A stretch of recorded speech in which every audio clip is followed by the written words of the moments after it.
So the title, Durham Regional Police Services Chief Peter Moreira. Does it still sound weird, or have you gotten used to it? It does sound weird. I'm just a kid from Ajax. I grew up, born just a few feet from here, went to school in the schools that are right behind us here. I even lived in one of the apartment buildings that are right there, and I find myself coming home after 32 years in Toronto and being the police chief here. Surreal. All right, so what's it like? I mean, you grew up here, and now you're responsible for the safety and well-being for everyone who calls Ajax home. Yeah, and it's 2,500 square kilometers, Durham region, and there are 9 municipalities, all with different needs. The Ajax I grew up in is much different than the Ajax of today. There's just about not quite 10,000 people when I was born and raised here in Ajax. Today it's one of the most densely populated municipalities that we have.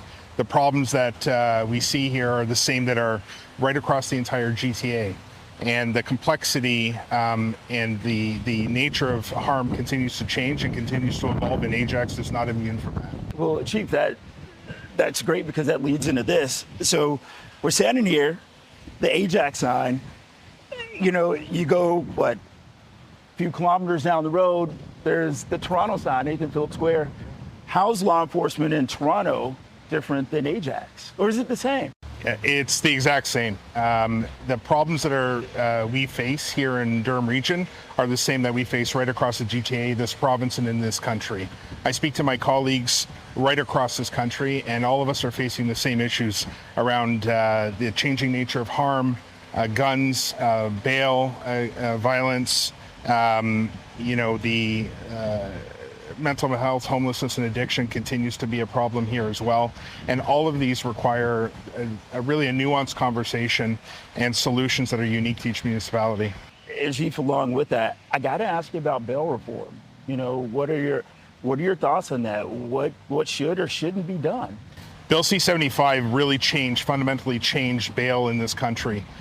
Coming into force in 2019, almost immediately we began to discover there were some issues, and the government in 2022 made some changes that included and listed more offenses that would be reverse onus. We need wholesale bail reform change. In fact, I'd go a step further and say we need entire justice reform. There's many different times in which we are faced with obstacles. The legislation hasn't kept up with crime and our ability to investigate. The cyber world continues to explode and challenge our ability to just get simple information that helps us move along and investigate crimes. There's lots of challenges, and I think it goes well beyond just bail reform. Chief, if I can just ask you, outside of the chief role, when you hear about all of these young kids treating these, getting caught up in all this crime, what does that do to you? What do you think? As just a human being, as a parent, you take a second there and you pause and you reflect on your own family, and you reflect on what has gone horribly wrong in the lives of so many of these young people. I'm really alarmed about the ages of people that are involved in very, very serious crime. I think that this should be a call to action for all of us. And I have been working very closely with our provincial and federal partners to make changes to legislation that better reflect it. I had spoken to then former Attorney General of the country to make a specific offense for organized crime groups that utilize young kids in executing their plans, in executing their criminal activity. And I'm really, really hoping that one day that is one of the laws that we have in this country, because our young people are being exploited. And Chief, I do have to ask you, since we're talking about young people, speed cameras, that's a hot topic, especially in school zones. But nobody wants to get a ticket. You know what I'm saying? Yeah. What do you think? So an interesting topic. I think speed cameras, like many things, are a tool.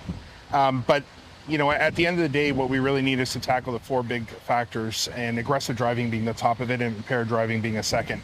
And no speed camera will stop those kind of offenses from happening. What we need to do is target those offenders with tickets and demerit points and take their privilege to drive away. I think speed cameras are a tool, but it's not something actually the police are involved in. Many people don't know this. The municipalities decide where they go. The municipalities decide the speeds. The municipalities decide where those revenues go. They actually have nothing to do with the police. Chief, we have to wrap up, but I have to ask you this one last question. When you look at this sign that says Ajax, I want you to talk about the pride, the sense of pride that you have with this and your role and being from here. Yeah, I definitely have a lot of pride being from Ajax. I can tell you it's a tremendous sense of responsibility that I feel. Not only for Ajax, but for every municipality in this region. This is where I grew up. This is where I raised my family.